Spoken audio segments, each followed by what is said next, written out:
I'm Vin. I'm Sori. If you would like to get your song reviewed, dear listener, there's the filthy capitalist option. As Sori says, 125 gets you straight to the head of the line. You don't have to be a part of the alliance. You don't have to be part of the group. Wait a minute. And the biggest thing is you don't have to wait. You hop, skip, and jump right in front of everybody. 125 gets you there. You do that 3 times, and then get mashed down to the $75 rate for perpetuity. Yes! Also, there is a band review option.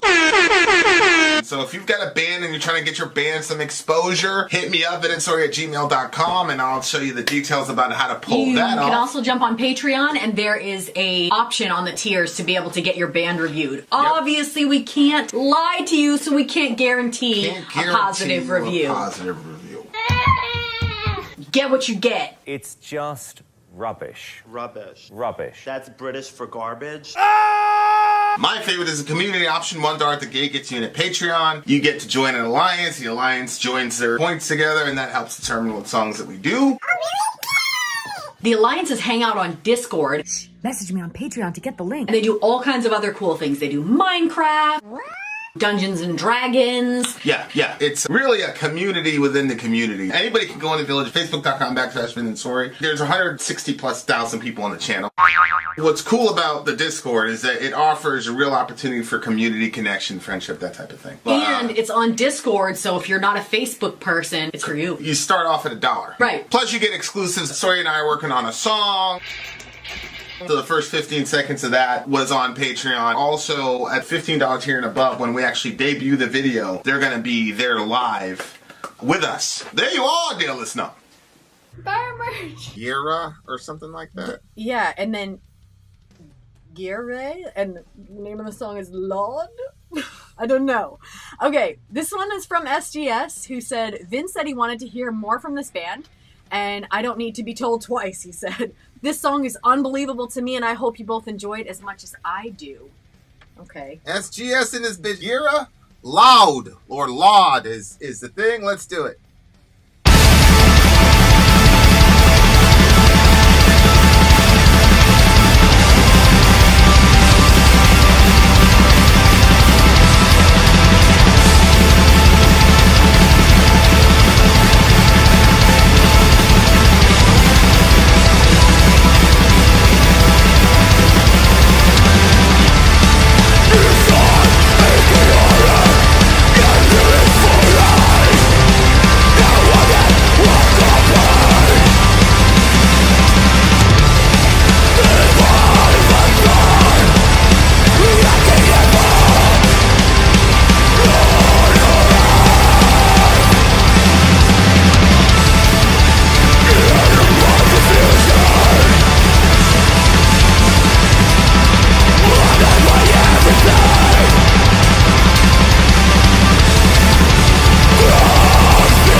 You look like you.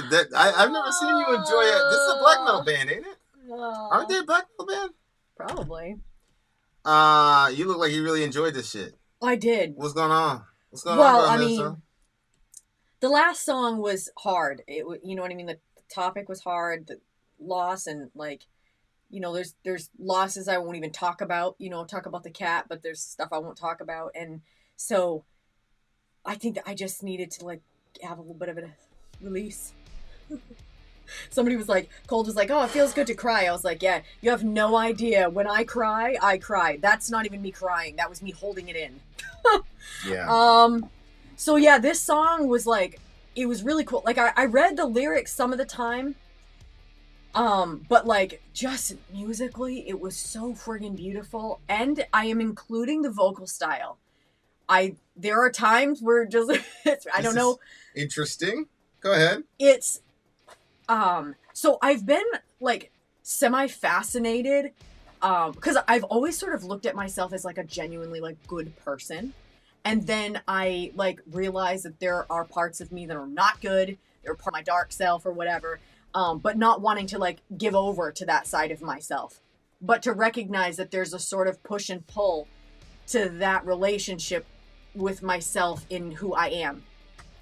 So this song, I felt like it just conveyed like, because it's crazy, like what we were talking about yesterday, where, you know, there's some issue in our relationship or whatever, and like I pray about it, you pray about it, and when you're praying about it, like God says something specific to me, or I pray something specific and then God says it specifically to you. So like obviously we're connected with the divine and we're talking to God. And so like the idea that we can be so broken and like sinful and, you know, wrecked, while at the same time like we can reach and find God and like connect with God, like that is so unbelievable that the same like vessel, the same person is able to do both of those things. Like I could be like a even shittier person than I am right now, but at the same time, so the music anyway conveyed that to me. Like it was so beautiful. It was like there was the uplifting stuff, but then the vocal style was just like grimy, like in the dirt. And so like that to me was like the perfect environment to like air out my grievances. So as the song was going on, I was having like a moment with God because I had certain things that I wanted to, you know, so it was just perfect. So it became a spiritual moment for me. So what were you going to point out about the lyrics? Well, he's talking about a divine confusion, blinded by everything, crooked feelings pick at our troubled minds. Inside a chaotic and beautiful lie, a wounded work of pain, divine but torn, wreaking havoc on our hearts. So the passage to sleep gets harder to accept. We close our eyes and wander the harmonies of the road. Walking in the dark, tripping and falling, we get up and step into the light. Along the muted stones and driest leaves, life being crafted under cold winters. Whoo! That's a good line. All the shit that's happening underground, you know, because the leaves are all falling and whatever, but there's a whole bunch of life underneath there that we're not seeing. That's crazy. Stones and dry leaves, life being crafted under cold winters. Yeah, I used to think about that all the time when I'd go outside in the dead of winter. The winter is now over for us in Maine. I don't believe there's going to be any more snowstorms. Miss Mudd, neither did he. He had no idea what he was singing either. That's why, like, I take the time to put the lyrics up here because, like, the shit is like ineligible. It's unlegible, like sonically. But you can hear it if you follow the lyrics. I lost my place at one point. I always like, I do this by Vinny, and that means show me where we are. And I tell her where, yeah. Yep, and then he points so that I can find my place. If the shores were not ravaged by human greed and ignorance, resilience would draw a wall of adventures ingrained in our cells. The places of Mother Earth are connected in their terms, nothing detached in the collective souls. Strained ropes around our neck as we cross the burning bridge, icon of strength without rage, universal sense of awareness waiting to be heard. So it looks like he's talking about the fact that this planet could be a paradise, but because of human ignorance and greed, we screw everything up, is what it looks like to me. Inside a chaotic and beautiful lie. That's a good line, divine but torn. Divine mean? but torn. Mm-hmm. Well, I'm interpreting this as he's describing himself, and then by extension, all of humanity. Yeah. And so, on the one hand, we're divine, but on the other hand, we're torn. Oh, like what I was just describing. Or like we say all the time, right? You're creating the image of God. You're divine, but you have a sinful nature. You're torn. You're torn. Yep. Right? And so, like, okay, I'm with it. A lot of people don't like the term original sin. Okay, so we'll talk about us all being torn. How about that? Acceptable. All of us are a torn garment, and then the gospel is Jesus stitching us back together. So you don't like the term sin, we'll just go with this one. Torn. You're torn. You have things inside of your nature that you do that you don't want to do. Mm-hmm. Your ideal self and your actual self are not the same. Mm-hmm. And a lot of that gap has to do with things that you can't control, like looks, etc. But a lot of it does have to do with what you can control, like how you prosecute yourself in these types of situations. So the music, the lyrics here, if we really focus on them, have a lot of wisdom, if you would look at it. But at the end of the day, you're seeing so many people talk about the fact that the money, the X, the Y, the Z, it's not making people happy, man. Falling asleep, our feet are marching the sphere, vibrations of a bell. Let the madness rise, not a whisper, not a thought, not a kiss, no luck to be lost. So that's pretty much a very bleak understanding of humanity. And he's talking about Mother Earth having a universal sense of awareness. Mm-hmm. So, like, let's see what middle. Some bands you can understand the harsh vocals if you know the lyrics, but I don't really care if the vocals are intelligible if it sounds good. I agree. Well, that's why I try to get the lyrics up there, like in the middle of the song, so that everybody has a shot at trying to, hear the whole thing in total. It's interesting because he starts it off by talking about chaos. That guitar piece in the middle. Yeah, I know. That pause in the middle was incredible. And he's out here talking about chaos. And the other song was talking about chaos, too. Yeah. And I forgot what the guy's name is. I'm pretty sure it was the lead guy from this band called Death. And he was like a chaotic universal Satanist or something like that. Okay. And I think it was like a form of theism within Satanism, but the ultimate goal was chaos, like the unraveling of order. Yeah. So is that what they like? Is that like their mission? Like they just try to bring chaos? Yeah, and then but he blew himself away. He did,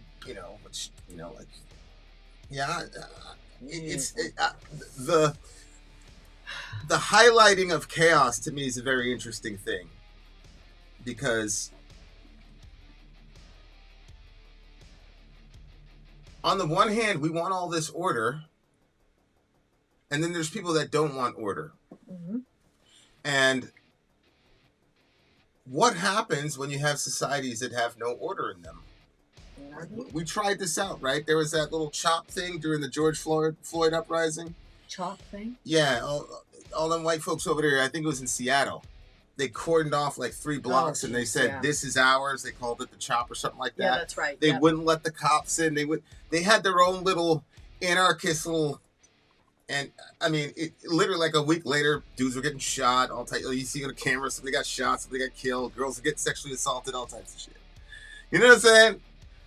I feel like the people that, like, want anarchy are people that overestimate the goodness of the human. I totally agree. I totally people agree. Have no understanding of the evil of the human heart. Yeah. And I get it, fuck the police, blah, blah, blah, we don't like them, yada, yada, yada. I get it. But I promise you, I've been to countries that don't have an actual centralized government. And it's a horrible fucking existence, I'll tell you what. I just feel like, I've never met anybody in the Middle East that was like, anarchy would be great. Never. So Syria, Al-Sham, blah. When you, like, logic works no matter what environment you're in. Go to a daycare. Take out all the rules. See what happens.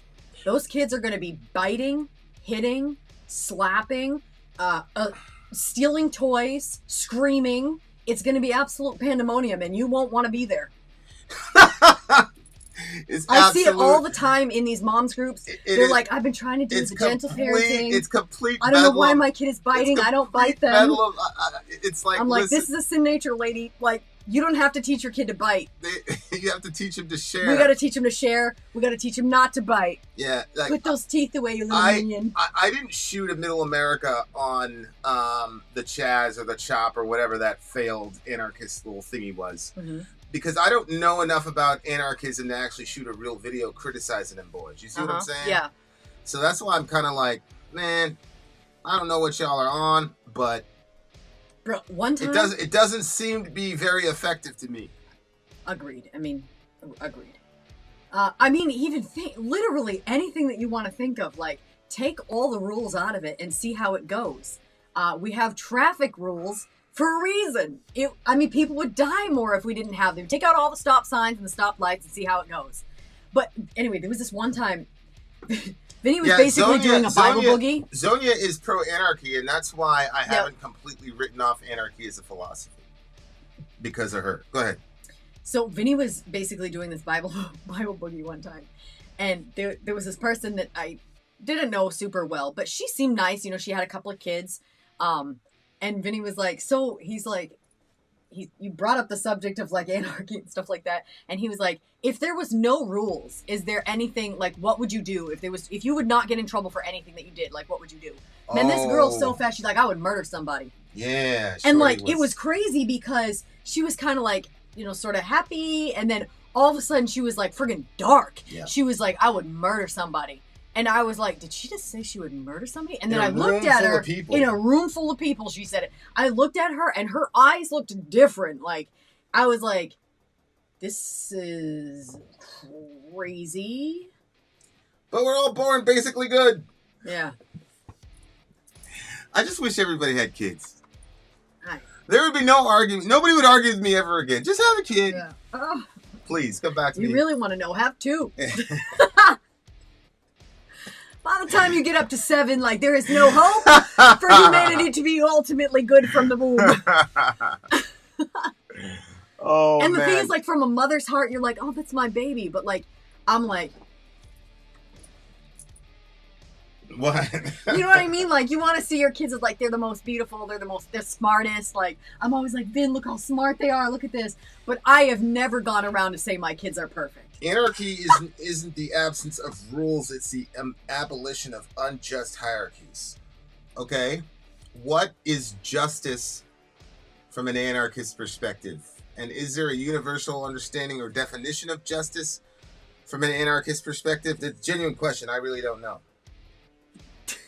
What? I don't understand the question. What? Maybe it's the person she was thinking about? Because remember she was like, I'd murder somebody. Oh, I mean, yeah, I think the way that she said it, there was absolutely somebody she had in her head. That was a very bizarre moment. I'm not gonna lie to you, because her kid was there, wasn't he? I thought so, but I wasn't gonna say it. He was like 9. Shit. Yeah, Shorty was. I was like, this is not right. Yeah, she was touched. This lady's far too honest. She was touched for sure. She was. I mean, shaitan. But yeah, that's very yeah, I've been side. Salam alaikum ya Abdul Rahman. What does that mean? I have 2. I don't buy the concept of original sin. Oh, you're saying you have 2 kids and you don't buy the concept of original sin? Okay, Kai, tell me what original sin means. Oh, it's a good question. Yeah. Right. In other words, do you believe that your children were born completely perfect with no inclinations towards selfishness or disobedience or violation of any law, yours or otherwise? They just came out good? You never had to teach them to... Like, Kai, have you ever had to tell your kids to stop sharing so much? You ever put your kid in timeout?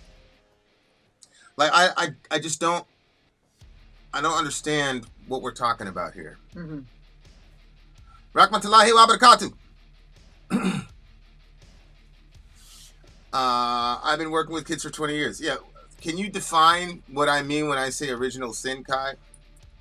Yeah, because that's super important here. Anarchy is impossible, in my opinion. Never going to happen. If it does, it won't last long. Someone will take some sort of power. I agree. Jay, that's why we... Okay, let's go with the secular story of how human beings came to be. You came out of the primordial ooze, and you went from an atom to an amoeba, from an ape to an astronaut. Okay, here we are. Okay, cool. Cool. I'm with it. Does that mean that those people do not believe that there are moral realities existing in the universe, even though they cannot account for it? A secularist cannot account for morality because there's no lawgiver. So when you say, okay, so Metalcat says it's what the community decides, and it can change over time. A hierarchy can exist for a purpose, and once it has completed its purpose, it will not be justified. So Metalcat, that means that within anarchism, there is a universally understood standard of justice. Because you said unjust hierarchies. I'm like, okay, I'm with you. What makes it a hierarchy unjust? Yeah. That's my question. What makes it the hierarchy unjust, and what is the logos? Like, what key do we use to determine whether something is just or unjust from a secular anarchist perspective?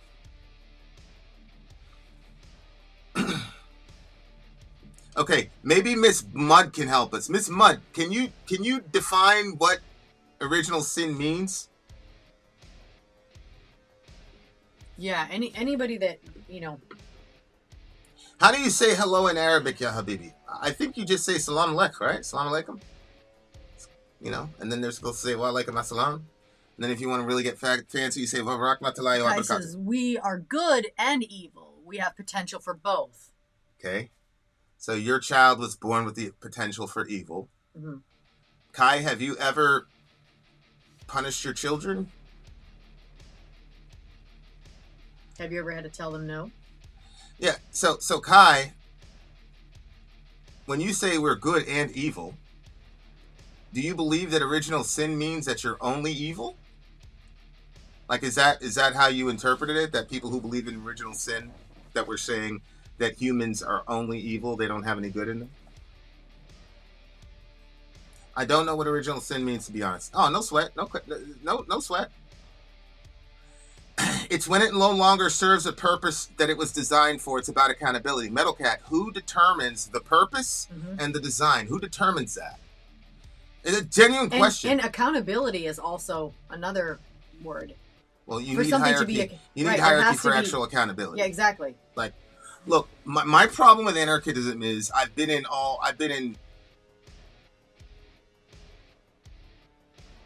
there have just been situations in my life where if we didn't have a chain of command and hierarchy, like, I just wouldn't be here. So it's hard for me to work around that. Because the community, okay? So the community determines what's just or unjust and what hierarchies are just and unjust. Okay, how does that work? Because, like, if you have 100 anarchists, are you saying that it's like a 51-49? What if you have a bunch of free-thinking anarchists and nobody can come to any kind of consensus? These are real practical questions. Kai says, correct, and only good can come from God. Okay, that is not what we mean when we say original sin. Okay? So I'm going to try again, because obviously I'm not communicating well. Original sin, here's what we mean. The first thing we need to know about human beings is that they're created in the image and likeness of God, which means that they are the representatives of God on the earth. So Kai, you're the only person that has ever been born and will ever be born that can represent God in your particular way. And that's the reason why you're such an artist. It's because your ancestor made everything. And so you, now as an artist, that's one of the 18 trillion ways you image God. Okay? I've said that for years on this channel. Mm-hmm. That is one bucket, and ultimate, actually, from my vantage point. When our parents sinned, it fucked with our spiritual DNA such that I have brown eyes, my kids have brown eyes, right? we pass on the propensity for selfishness, and all the other things that you think of as bad. And that's one of the main reasons that one of the primary responsibilities and expectation of a parent is to discipline their child and prepare them for the world. The 18 years we all have with our kids is really, a lot of it is teaching them how to manage their inclinations. And I think if I've got a kid that's really fucked up and everything is bad for them, and then they have a brother who's like the golden child, the doctrine of original sin is so helpful. Because I can go to the golden child and say, you're doing great right now. You're having a little, you're making a good run. But don't get it confused. You still have this shit inside of you just as bad as your brother. Now I go to the brother and say, you're not doing very well, my boy. But you know what? You were conceived in sin. And the Bible says that God knows that we're dust. So let's work together, okay? Let's work together, because, yeah, your brother is obviously doing great right now and you're not. But if it wasn't for God's grace, he'd be in the same situation as you. So let's pray and get some grace, and we can figure this shit out. Yeah. Yep. I cannot say that if I don't believe in original sin. If you don't, just one thing, if you don't believe in original sin, then you have people who are morally better than other people. And that is ultimately what's underneath cancel culture. Yep. I am good. Yep. I am right. Well, you, me. Okay. Go ahead. What were you saying? I saw it in, real time, because obviously we're always teaching our kids, and Orion, he's 4. He was kind of like on a streak where he kept... I'm sorry. Kai, you don't have to apologize for being slow in typing. Okay? You're doing great. You're doing great. Continue. So he's kind of like on a streak where he just kept like doing things he knew he wasn't supposed to be doing, but like he just wanted to do them, so he was just gonna do them anyway. And he was like, he said, I said, why did you do that? And he said, and his little face was like, it was so like, he was sad but also angry, but also looked like shame. Like there was just like a lot of stuff that was going on in his face. And I said, why did you do that? And he said, 'cause I'm bad. And I was like, oh, my heart when he said, 'cause I'm bad. And then I said, do you think that mommy's ever bad? And he said, no. And I said, mommy's bad. And he was like, what? And then I said, do you think daddy's ever bad? He was like, no. And I was like, daddy's does bad things too. And like I went through the list, and then he was like kind of confused, because he's like, so wait a minute, like everybody's doing stuff? And then I was like, that's why we need Jesus. And then I started explaining the Jesus conversation with him, and we were talking about it's why Jesus died on the cross, and that he's going to help us with that. So when you're in a situation where you want to do the bad thing, or the wrong thing, that, and I was able to have this conversation, when I think at the end of the conversation, his little face looked liberated. He looked like he felt better, and he'll say it to me now. Like when he does something, he'll be like, it was actually kind of interesting, because I was actually feeling kind of down about some of my own like mistakes in life. I wasn't obviously talking to the kids about it. I was cooking. And he came over and he was like, Mom? And I'm like, yeah. And he's like, he said, remember, we're all bad and we need Jesus. And I was like, where did that come from? I just felt like God's Spirit like spoke to him. And then he came over and said that when he said that. It was crazy. Yeah.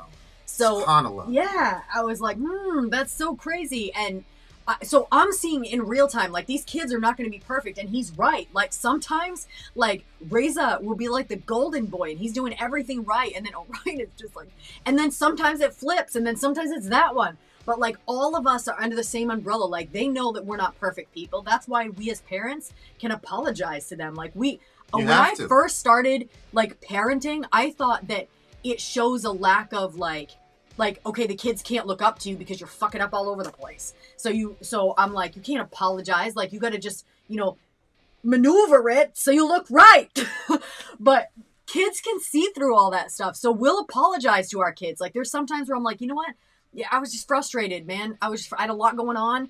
And like, you came in there banging shit around, whatever, like, you know what I mean? And then it was like, and then you broke that thing right after, and I was about to use that plate. Jordan Peterson say, don't let your kids do shit that, Jordan Peterson said, don't let your kids do things that annoy you. And like, I'm a human being, they're human beings. And so we all have sort of like like space. Like my kids know, like I am at heart, I'm a perfectionist, but being a perfectionist is so friggin' destructive.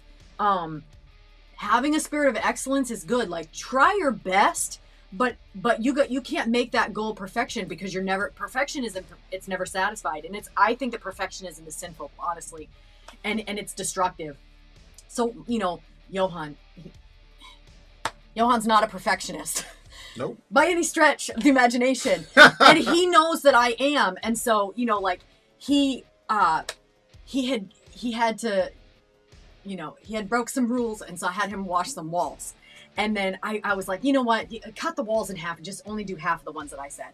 And so I left and I went to do my stuff. And then when I came back, he was like, hey Mom, did you notice I washed the doors? And immediately I saw the 2 spots on the door that weren't finished. And so I said, oh. And then Who said that, Orion or Johan? This is Johan. He washed the doors and he missed those 2 spots. So like the perfectionist side of me, I see the 2 spots that were unfinished. And so I was like, oh. And then I'm like, yeah, you missed a spot there. And I immediately thought of like when somebody will like joke when somebody's mopping, they're like, you missed a spot. And then I was like, I walked away and I felt like God was like, really? Like he went and washed those doors and you point out the one thing. And I was like, why did I do that? So I turned right back around, went right back in the house. I said, Johan, come here. And I said, listen, honey, I'm still working through my perfectionism. What you did was amazing. You washed doors you weren't even asked to wash. And I think that that's great. And I'm sorry that I was putting my perfectionism on you. And he was like, no, that's all right, Mom. He's like, I know that you're working in it. I've experienced it. You've been doing better with it. I don't feel that same pressure. And he said, plus, you said it right, because I did say it right away after. I was like, but you did good. You know what? And I tried to like fix it after. But I was like, no, I need to apologize for that. I need to go back and actively say, I put my issues on you. And that was wrong. So like when you can have that with your kids and in your relationships, and original sin makes it acceptable because it's like, well, we're all like that. It's just so if you're walking around saying you don't have any issues, just completely, you're a liar. Yeah, it. Look, you're arguing with your wife. You might be right in this situation, but the doctrine of original sin says you've been wrong a bunch of times. So how about you be a little bit more gracious? Like, and honestly, Kai, I'm still unsure of where we're disagreeing. Because you said that your child was born with potential for good or evil. And that's what the doctrine of original sin says. All it says is that child will necessarily actualize that potential of evil and good. Mm-hmm. That's all we're saying. So when the kid doesn't listen to you, or he says no, or he smacks his brother, or he steals a Lego on the playground, you don't have to freak out and say, oh my God, yeah. You've got a human being. That's what you got. And your job is to help him manage his inclinations. That's the point. Yeah. So that's what original sin is. Original sin, as Jet says, is I am good and evil. Correct. And that's... If I consider Jet as an image bearer of God, she's not good. She's perfect. But when I consider the effect of sin, the effect of her own sin has, then obviously there are evil things about her. She just said it. You guys know there's evil shit about me. That's all it is. Now, somebody asked, what is sin? Yep. The most basic answer is found in 1 John. Sin is transgression of the law. Okay, fine. Sin is violating the law. That's what sin means, okay? But I'm going to add another question to that, Miss Mudd and Sadie. Somebody goes up to Jesus and they said, what is the most important law in the law? Okay, so track with me, guys. Sin is transgression of the law. Anytime you break the law, God calls that sin. Okay, good. I go to Jesus. Jesus, what is the greatest law to follow? The guy asked Jesus one question. Jesus said, oh, that's easy. Love the Lord your God with all your soul, all your might, all your strength. All your heart, soul, and mind. And then if Jesus stopped there, we'd be like, oh yeah, I'm on it. But he didn't stop there. Mm-hmm. He said, and the second is like it. Love your neighbor as yourself. Yep. If Jesus said, just love God, then I could sing, I could worship, blah, blah, blah, and I can hate everybody else around because me and God are good. And God's saying, nah, bro. Mm-hmm. You cannot say you love me and then hate my image. Mm-hmm. Mm-hmm. Okay. Oh, man. Yeah. So what I will say is sin ultimately is our failure to love our God and love our people the way that we should. Yeah. That's what sin is. Yep. And so when a 3-year-old steals a Lego from his brother, he's prioritizing himself and his inclinations over that of his brother. And he is willing to be violent in order to get that Lego. I've seen it happen a million times. I got to tell you, dear listener, I have never seen a parent steal and smack people in front of their kids. People go, oh, that's learned behavior. Would you stop? From where? No little From when? suburban little white lady out there smacking people in the face and taking their shit. Yeah. No! The kid was born that way. What's wrong with you? But for me, it's like, to me, I would never recommend child rearing without the doctrine of original sin. Oh my God. I think it is so destructive. Like, when I was growing up, I was not as graced as my older brother. I mean, my older brother was... If there was going to be another coming of Christ that wasn't Jesus, it would be my older brother. That's the way that I look at it. Okay? He was just an incredibly graced individual. I was the black sheep of the family. I was horrible. But my mother, she knew her Bible. And so she said, yeah, you're horrible. But you're just like me. And you were born with a certain kind of a nature. And you're going to be fighting it for the rest of your life. Come and welcome. So that's what I'm saying. So Miss Mudd, Sadie, sin is transgression of the law, and the point of the law is to love God. And the way that God wants us to express our love to Him is by the way that we treat the people that are in His image. Mm-hmm. And so my kids are born in the image of God, and because of that, they're amazing. And it's not just morality, they're inventive, they're creative. All these things are what makes you an image bearer of God. And I've got one kid that's extremely prideful and arrogant as a 3-year-old. I got another one who is just like, I don't give a fuck. Yeah. I'll get in trouble. I'll take the L. That's fine. Like, and so like, I think it's so destructive. Especially when you have multiple kids, because kids go through phases where they're good and they're bad, and then you get hit with the black sheep thing, and one kid is just inherently better than the other. Because that's really what it comes down to. If you don't believe in original sin, then that means I got 2 kids, one of them's bad, one of them's like pristine. The Christian response is to say, okay, one has more grace than the other one for some reason. God is doing something with this kid that He's not yet doing with this kid for whatever reason. Okay, but we're not gonna. Nobody's better than anybody. But if there's no such thing as original sin, I'm sorry, morally speaking, there are good people and bad people, and the good people are better than the bad people. I'm good. I think it's so destructive for a kid. I'd rather just tell all my kids, all of you were born with a sinful nature, just like your parents. You're going to be fighting with it for the rest of your life, and we're not going to do any condemnatory judgment in this house. We don't do that. We do restorative justice. We do accountability, but everybody gets held accountable. But we're able to be gracious because we know that we also have those issues inside of us. And I think everybody ultimately really believes in original sin, because I've heard so many people, atheists or otherwise, they say, well, nobody's perfect. What does that mean? That's all we're saying. Yeah, that's all we're saying. But think about this. When a person says nobody's perfect in the contents of them fucking up, what are they saying? Give me some space. Give me some grace. What they're saying is, like, I get it. I was wrong. Yeah. But I'm not perfect. And quite frankly, neither are you. So right now you got me. You got me. But none of us are perfect. And the implication is, so can you be a little gracious to me? Yeah, 100%. Yeah. Right? Now, can you abuse original sin? Of course. You can tell people you're horrible, you're worthless, you're this, you're that, and you never tell them about the image of God. But you guys have heard the image of God from us a little bit more than you've heard about original sin, and I'm doing that on purpose. Yep. Okay. So that's where I'm at with it.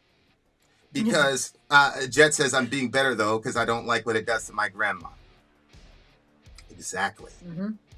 A small baby is not socially developed to share. Why does he have to be developed to share? Why is sharing not in his But again, I don't really know, Kai, where we're disagreeing, because you said that your child has a capacity for evil. And honestly, so Kai, so there's no we're not arguing anymore. We're agreeing. You say a kid has a capacity for evil. Yeah, exactly. That's original sin. Go ahead. I also disagree with that too, because like it says small baby is not socially developed to share. well, I mean, I don't know how small you're talking, but our smallest shared before he stole. Which we're talking that there's good and there's bad, but he saw his brother sharing. So when he was able to actually hold the cup for himself, and actually all of my kids have done that. They shared before they stole. Like when they get that first thing, they try to feed you. They start shoving nasty food in your mouth. Oh, yeah. You know what I mean? Like, Yeah. so, but one thing, sometimes it can be like a little bit overwhelming because it's like, okay, like. Get home safe, Mike. Check in when you're home safe. Go ahead. I've got, you know, like there's this bad side of me. Like, yeah, there's the image bearer side of you, but then there's also that dark side, that shadow side, that whatever, you know, side of you. And how do you get that side to do what you should do? Because it's like, well, yeah, I know I should love my neighbor. I know I shouldn't treat somebody this way, but I'm so friggin' mad, man. Or that person just whatever.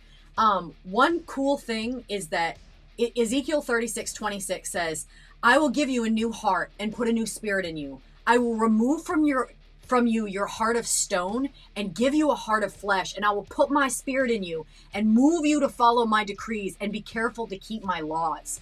So when God promises something to us, like that promise is ours. So like if that's something that you want, like you're like, okay, like I can't stop doing X, Y, and Z thing. Like I don't know what to do here. Like the spirit is willing, but the flesh is weak. Like ask him to give you a new heart, because that new heart does really it changes your affections. So, you know, in the one instance, you know, where,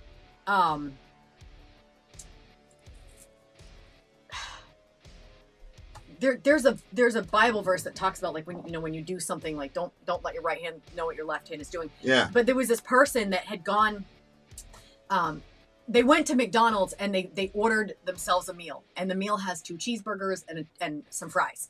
And when they were leaving, they didn't have cash on them, they said, and they said that they saw this homeless person guy. He was standing there with a sign and he was asking, and they were like, well, I don't have any cash, so there's nothing that I can really do.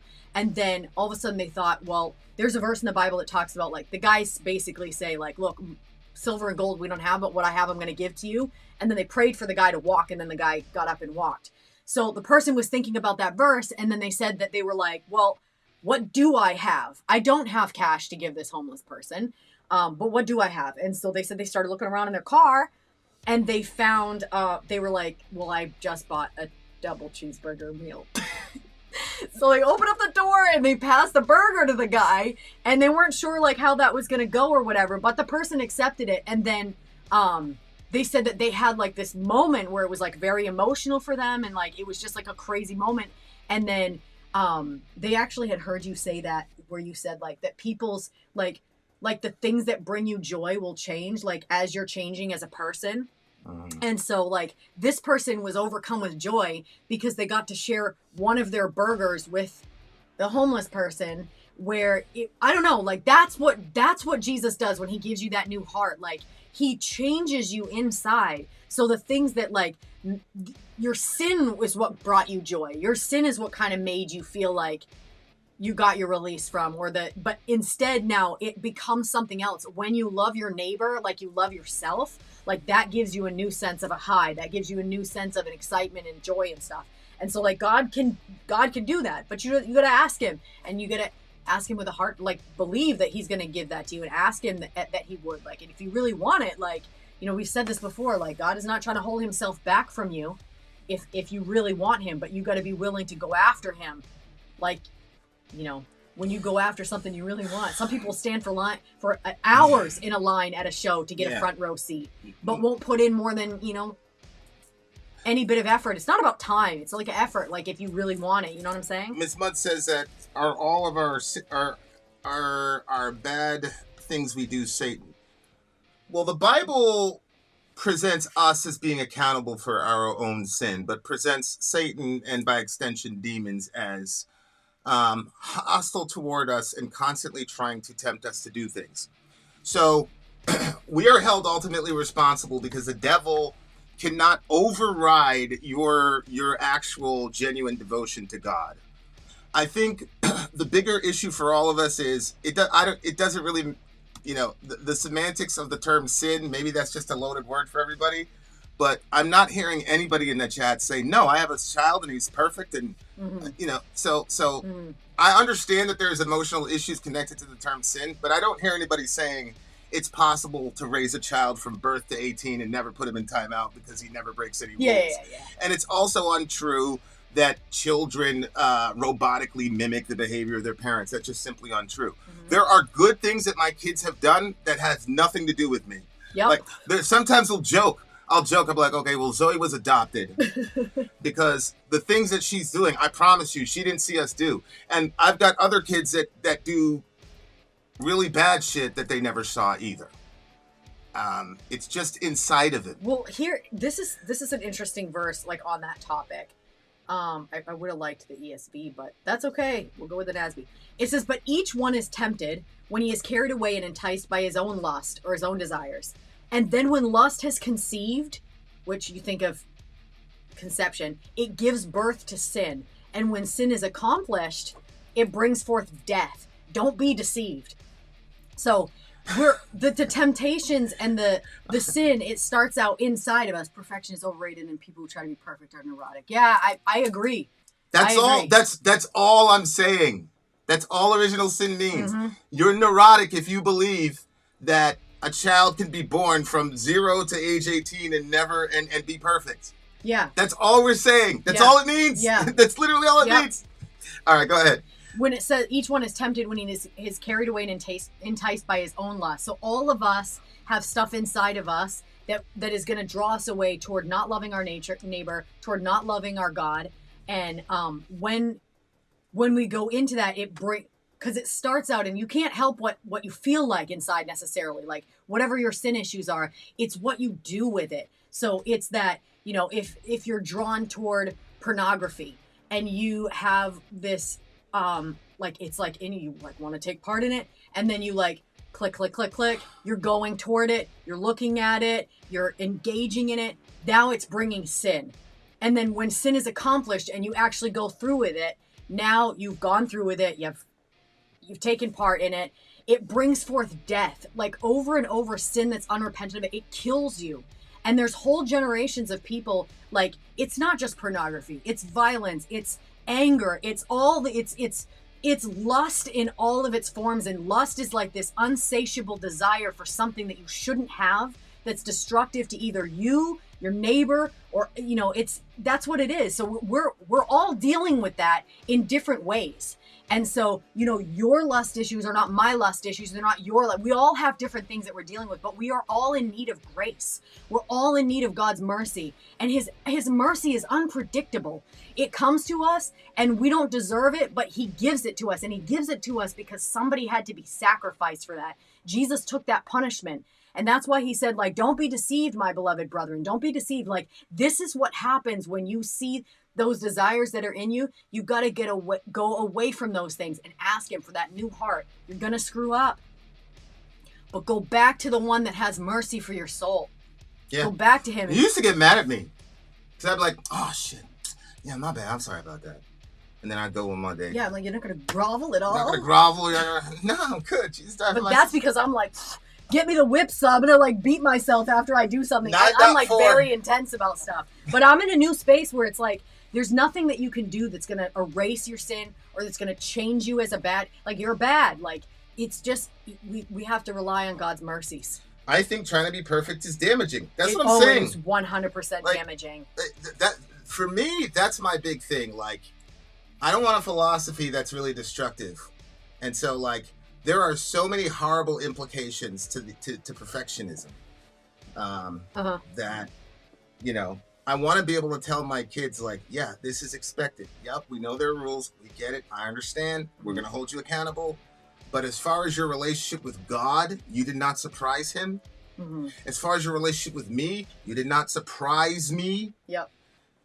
Because you are capable of even worse things than that. So how about we all get together and we work and we pray, we read this Bible, and we forgive each other, and we keep each other accountable. Mm-hmm. And that's a conversation I have with all the kids, and they keep us accountable. Yep. Because the other thing the doctrine of original sin does with parenting is to say, hey, mom, dad, you're not perfect either.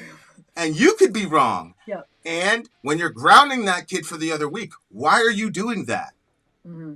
So everybody is taken care of by this doctrine. Yeah. Because parents really, really think that they're better morally than their kids. Like, I listen to them and all the rest. It's like, whoa. And I did used to think that's why parents don't apologize to their kids. Think. Why would you not apologize to your kid? Because an apology indicates I was wrong. Mm-hmm. People are like, oh man, it's so cool that you can apologize to your kids. Yeah, that's all my kids believe in original sin. Mm-hmm. So it's easy for me to do that. Yeah. Yeah. I don't have to. So what I'm saying is, like, it can be wielded for great evil, but for us, it's been the most hopeful thing in the world. Yeah, but anyway, 100%. 9.5. I like this one a lot. 9.5. Yeah, I'm gonna give it. I'll match you. By the way, guys, Sadie, Mud, Kai, all good questions. Middle America. The Village is not an echo chamber, dear listener. It's not. One other thing about perfectionism in and of itself, like, I think that it's a very heavy weight for the person that is that way to carry. The perfectionists. Yeah, the perfectionists themselves. I agree with that. They're also hard on everybody else around them, but it comes with it, like, comorbidity sins. Like, dishonesty can be one of them, because you can't admit to yourself that you're not perfect, and so you can't admit to anyone else that you're not perfect. Mm-hmm. It can make you more just harder on other people and unable to see the beauty in other people, because all you're seeing is the flaws. Like, it kind of sticks you in the negative. And so that's, like, I say that to you guys because that's a constant thing that I'm working on is perfectionism. And, like, I catch it sometimes, and there are other times where I'm like, I don't catch it. So. And look at Mud. My ex-mother-in-law said I'm a bad parent because I had to admit to my kids that sometimes I'm winging. That's what I'm talking about. It's this bullshit. Yeah. Perfection. Well, you're the parent, they're the child. So yeah. You did what was right. Because it's true. Anybody that's ever had kids, especially in a blended family, man, get out of here. Oh, we're all winging that shit. What are you talking about? Oh, God.